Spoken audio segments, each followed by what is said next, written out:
اب تمہاری رخصتی کروا دیتی ہوں۔ اور حنین کو لگا وہ اگلا سانس نہیں لے پائے گی، اس کا سر بے سختہ نفی میلا تھا۔ آخر اتنی جلدی کس بات کی ہے ممانی؟ میں چاہتی ہوں میرا لاسٹ سیمسٹر پورا ہو جائے، پلیز اس سے پہلے نہیں۔ وہ جانتی تھی شادی کے بعد وہ کبھی بھی پڑھ نہیں سکے گی، اس لیے اسے اپنی پڑھائی کی پہلے ہی پوری کرنی تھی۔ تو کیا کروں، تمہارا شوہر تو صرف یہی چاہتا ہے تم اس کے پاس بیٹھی رہو، تو اس لیے بہتر ہے اس لیے رخصتی کروا دیتے ہیں، لیکن پھر بھی تم اگر چاہو تو اس سے بات کر سکتی ہو، اسے منا لو کہ تمہیں رخصتی ابھی نہیں 6 مہینے بعد کروانی ہے، اگر وہ مان جائے تو بہت اچھی بات ہے۔ ہیزل اسے سمجھاتی ہوئی کمرے سے باہر نکل گئی اور حنین مرتی کیا نہ کرتی اٹھی اور اذہان کے کمرے کی طرف چل پڑی۔ وہ دروازہ کھول کر کمرے میں داخل ہوئی تو کمرہ سارا اندھیرے میں ڈوبا ہوا تھا۔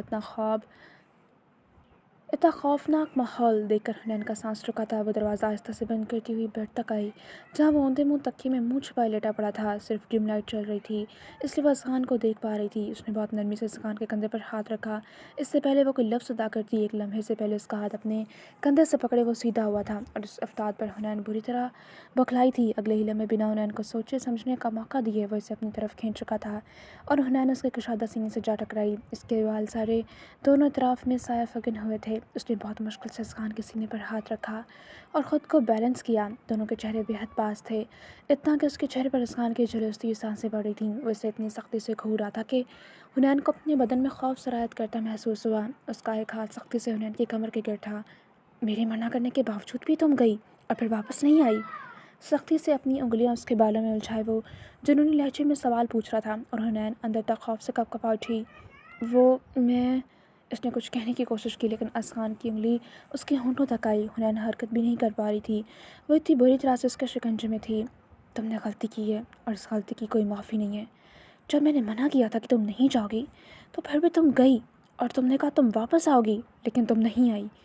وہ سخت غصے میں تھا، اس کے لہجے میں کتنا ضبط تھا، یقیناً وہ اپنا غصہ ہر طرح سے قابو کرنے کی کوشش کر رہا تھا لیکن کر نہیں پا رہا تھا۔ وہ ناانصاف محسوس کر رہی تھی۔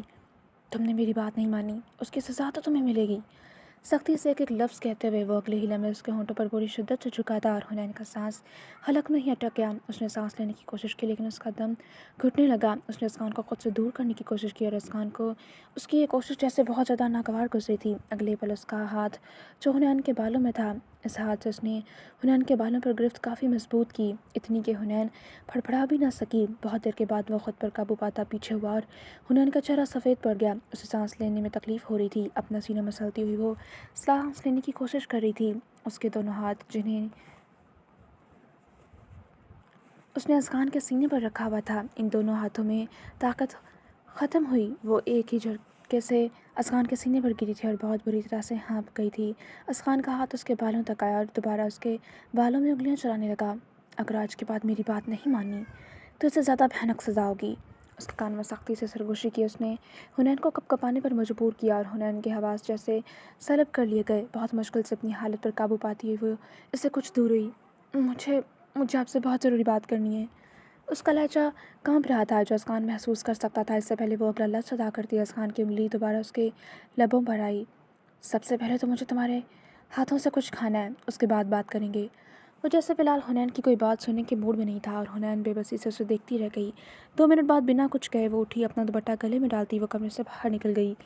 اگلے 5 منٹ بعد وہ کھانے کی ٹرے ہاتھ میں پکڑے کمرے میں داخل ہو رہی تھی۔ اذہان کے پاس آ کر بیٹھی، تب تک اذہان سیدھا ہو کر بیٹھ چکا تھا۔ اب اس کا کندھا پہلے سے بہتر تھا اور اس نے جان بوجھ کر بلسٹر کھول دیا تھا۔ حنین نے بنا کچھ کہے کھانے کے چھوٹے چھوٹے نوالے بنا کر اس کی طرف کرنے شروع کیے اور وہ اس کے ہاتھوں سے کھا رہا تھا۔ حنین مکمل خاموش ہو گئی اور اذہان کے ہاتھ ابھی تک کبھی اس کے بالوں پر چل رہے تھے، کبھی اس کے چہرے پر انگلی ٹریس کر رہا تھا، کبھی اس کے بال کانوں کے پیچھے کر رہا تھا، کبھی وہ اس کے گلے میں موجود ایچ اور اے نام کے بینڈ پر انگلی پھیر رہا تھا۔ اسے اپنے اتنے قریب دیکھ کر سکون محسوس ہو رہا تھا اور حنین بھی خاموشی سے بس اس کی ہر ایک حرکت کو نوٹ کیے اسے کھانا کھلا رہی تھی۔ کھانا کھلانے کے بعد اس نے خالی ٹرے سائڈ پر رکھی اور دوبارہ اس کے پاس بیٹھی۔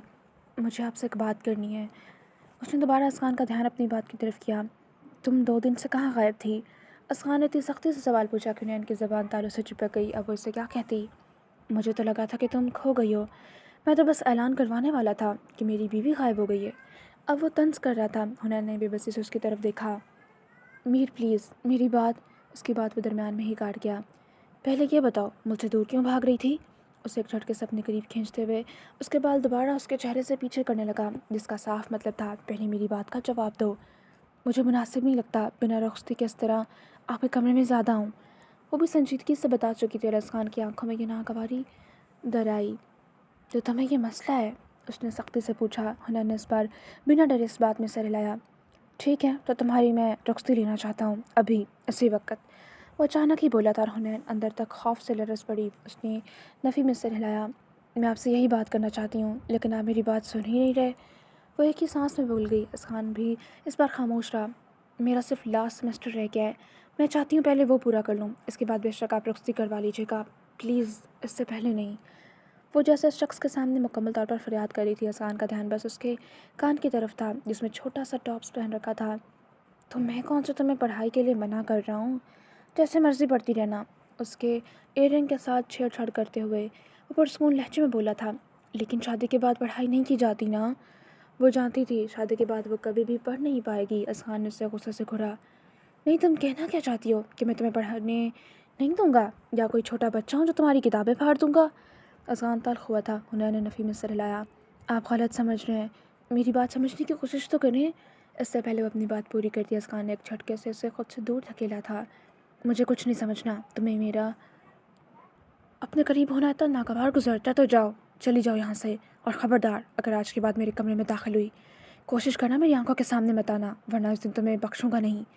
اسقان درستی سے چلایا تھا اور حنین کو لگا جیسا وہ اس کے سر پر حویلی کی عمارت گرا رہا ہے۔ پلیز میری بات تو۔ اس کی بات درمیان میں ہی رہ گئی کیونکہ وہ اس کی بات کاٹ چکا تھا۔ میں کہہ چکا ہوں اگر تمہیں میری کوئی فکر ہے تو ابھی اور اسی وقت رخصتی کے لیے مانو، باقی گھر والوں سے میں بات کر لوں گا، لیکن اگر تمہیں اپنی پڑھائی مکمل کرنی ہے تو جاؤ، پھر 6 مہینے سے پہلے مجھے نظر مت آنا ورنہ بہت برا پیش آؤں گا۔ وہ ایک بار پھر سارے لحاظ بلائے طاقت رکھتا ہوا پوری طاقت سے چلایا تھا اور اس کا یہ سلوک حنین کو تکلیف دے رہا تھا۔ آنسو اس کی آنکھوں سے بہہ نکلے۔ وہ اس کے پاس ہی بیٹھی تھی۔ تمہیں سمجھ نہیں آ رہی میں کیا کہہ رہا ہوں؟ نکل جاؤ یہاں سے۔ اس کے بازو کو جھٹکا دیتے ہوئے چلایا تو حنین جیسے سہم اٹھی۔ وہ فوراً بیڈ سے اٹھی، ایک شفاکنہ نظر اس پر ڈالتی ہوئی وہ اس کے کمرے سے باہر نکل آئی۔ اس دن کے بعد واقعہ ایسا ہوا تھا کہ حنین اور اسقان میں کوئی بات نہیں ہوئی۔ اسقان کی طبیعت آہستہ آہستہ بہتر ہو گئی لیکن وہ حنین سے سخت ناراض تھا اور اس کی یہ ناراضگی حنین پر بھاری تھی۔ اس کے 20 سالوں کی بے رخی سے زیادہ یہ 6 ماہ کی ناراضگی نے حنین کو توڑ پھوڑ دیا تھا۔ وہ ایک ماہ کے اندر ہی بالکل ٹھیک ہو گیا تھا اور دوبارہ سے اپنی پڑھائی اور اپنے کیریئر کی طرف متوجہ ہو چکا تھا۔ اور جب کبھی اسقان کو حویلی میں نینا کا وجود برداشت نہ ہوتا تو وہ ہمیشہ نینا کے باپ ارسل کو فون کیے نینا کو واپس بلوا دیتا تھا، اور اس بار اس نے صرف 2 دن کے بعد ہی نینا کے باپ کو فون کیا اور نینا کے باپ نے اسے واپس بلا لیا تھا، اس لیے وہ واپس چلی گئی۔ اس بار اسقان اور نینا کو بات کرنے کا زیادہ موقع ہی نہیں ملا کیونکہ اس بار اسقان نے اسے موقع دیا ہی نہیں تھا، اور دوسری طرف حنین کی بات کی جائے تو اگر ان دونوں کا سامنا ہو بھی جاتا تو وہ اسے دیکھتا ہی نہیں تھا۔ وہ اسے سزا دے رہا تھا کہ اس نے اسقان کی بات کیوں نہیں مانی۔ حویلی میں مزید 6 ماہ گزر چکے تھے اور حنین کی پڑھائی مکمل ہو چکی تھی۔ 22 سالہ حنین شاہ اپنی گریجویشن پوری کر چکی تھی اور ذوحان کو گئے 2 سال سے زیادہ عرصہ ہو گیا تھا۔ عنایہ مزید خاموش اور ویران سی ہو گئی تھی۔ نہ جانے کیوں اس حویلی میں خوشیوں کی مدت بہت کم ہوتی تھی۔ وہ بہت زیادہ خوش تھی اور اسی خوشی میں ساری حویلی میں دندناتی ہوئی پھر رہی تھی۔ وہ جس شخص کو ڈھونڈ رہی تھی وہ اسے کہیں نہیں مل رہا تھا۔ وہ پریشان ہوئی کہ وہ کہاں چلا گیا۔ وہ گارڈن تک آئی تو اس کی سوچ کے عین مطابق علان شاہ یہاں بیٹھا ہوا تھا۔ وہ فوراً بھاگتی ہوئی علان کی طرف آئی۔ علی، مجھے آپ کو بہت ضروری بات بتانی ہے۔ اس کے لہجے میں خوشی تھی۔ علان جو شاید کسی سے فون پر بات کر رہا تھا، ایک لمحے سے پہلے وہ بوکھلایا اور فون بند کیا۔ وہ ہانیہ کی طرف پلٹا جس نے ہاتھ میں کوئی کاغذ پکڑ رکھا تھا۔ ہانیہ بھی میرے پاس وقت نہیں ہے، بعد میں بات کریں گے، مجھے بہت ضروری کام ہے۔ وہ بنا اسے دیکھے بنا اس کی بات سنے حویلی کے گارڈن سے نکل گیا اور ہانیہ نے بے یقینی سے اسے دیکھا۔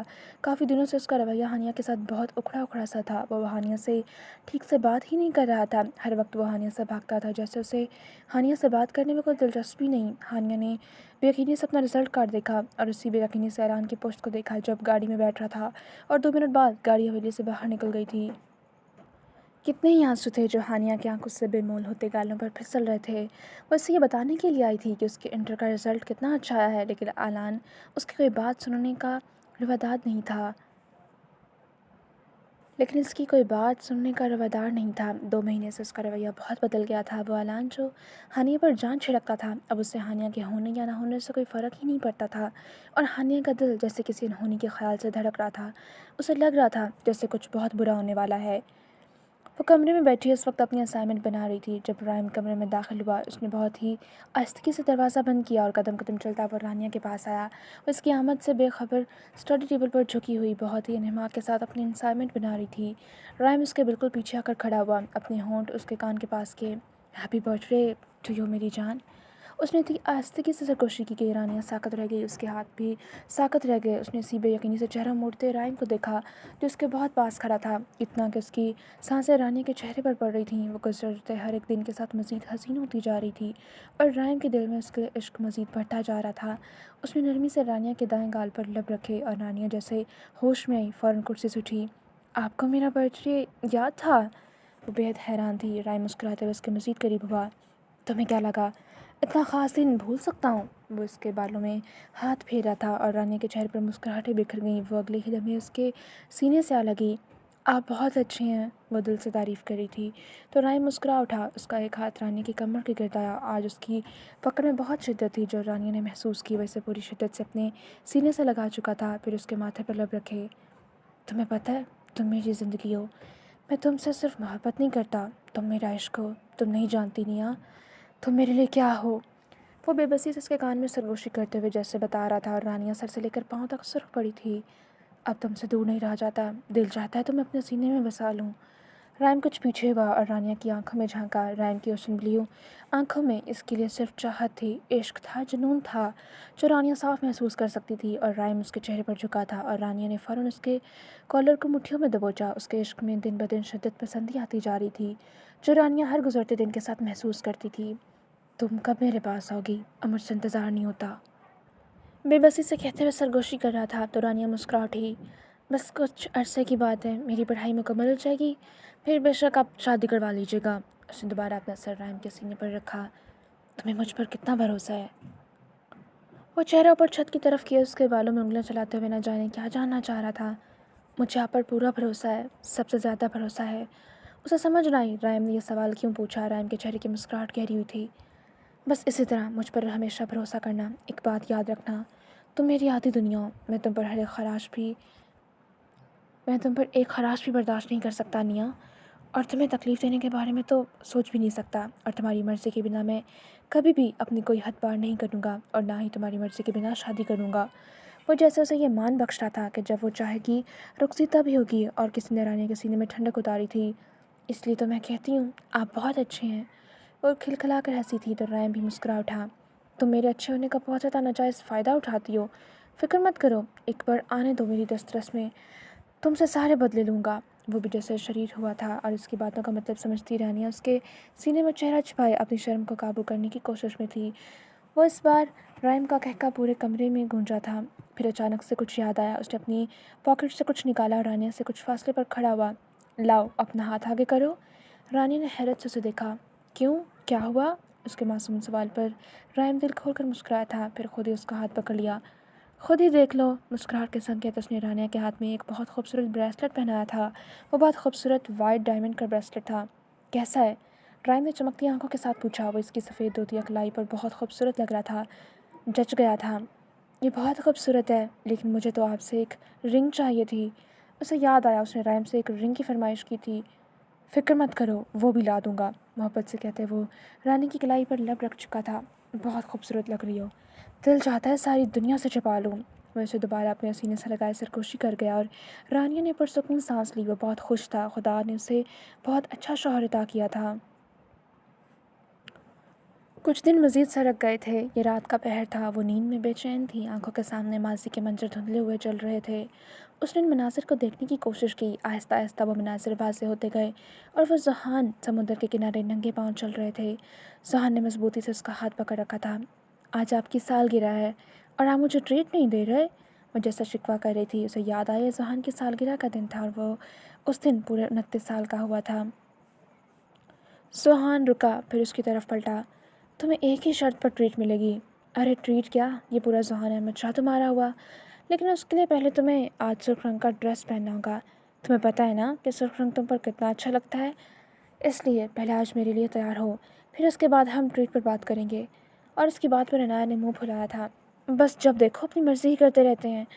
وہ خفا ہوتی بہت کیوٹ لگتی تھی۔ اچھا جی، اس دن تو کوئی کہہ رہا تھا کہ میری پسند کے کپڑے پہننے بہت اچھے لگتے ہیں۔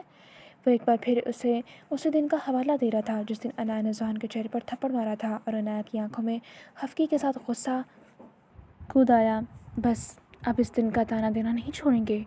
اسے جس سے غصہ آیا تھا تو ذہان کھلکھلا کر ہنس پڑا۔ اب تو میں کبھی نہیں چھوڑوں گا، شاید بھول رہی ہو کچھ دنوں بعد تم میری بیوی بننے والی ہو، مکمل طور پر میری دسترس میں ہوگی۔ ذہان اسے اپنے قریب کرتے جیسے بہت کچھ باور کروا رہا تھا۔ عنایا کے چہرے پر ایک دلکش مسکراہٹ نمودار ہوئی۔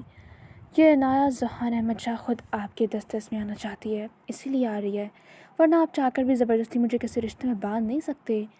وہ جیسے اترائی تھی اور واقعی یہ بات سچ تھی، عنایا کو کوئی بھی مجبور نہیں کر سکتا تھا کسی بھی کام کے لیے۔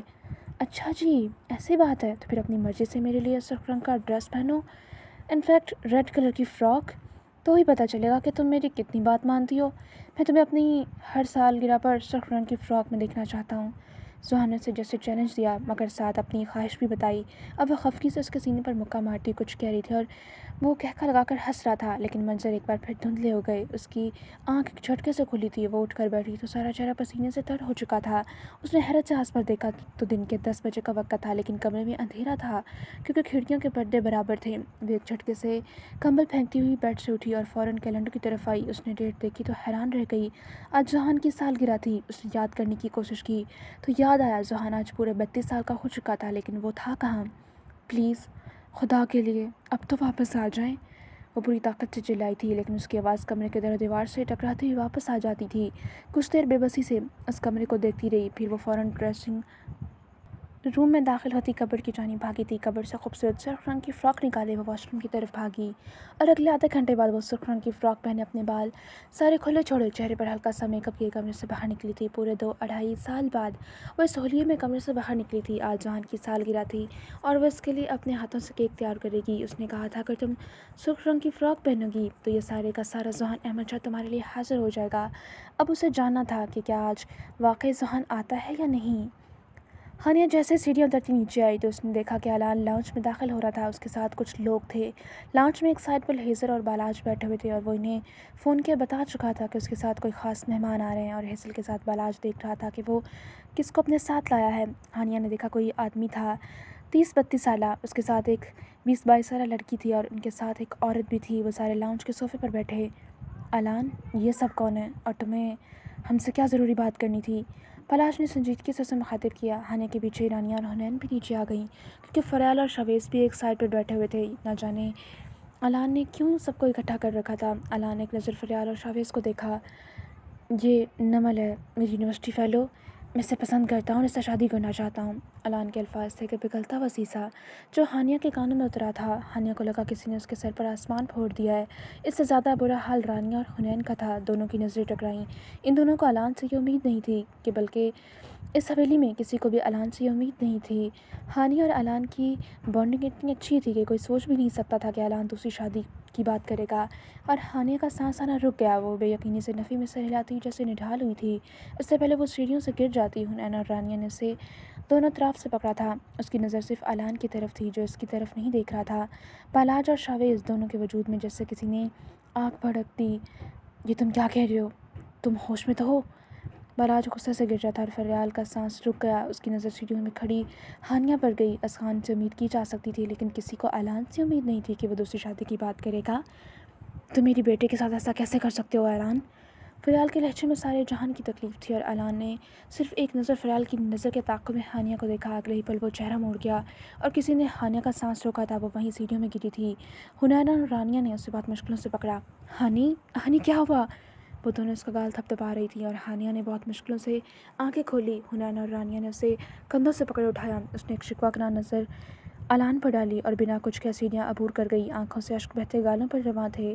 اسے آج سمجھ آ گئی تھی کہ اعلان کا رویہ اس کے ساتھ ایسا کیوں بدل رہا تھا۔ وہ جو 19 سال اعلان کو چاہتی آئی تھی، آج وہ کہہ رہا تھا کہ وہ کسی اور سے شادی کرنا چاہتا ہے۔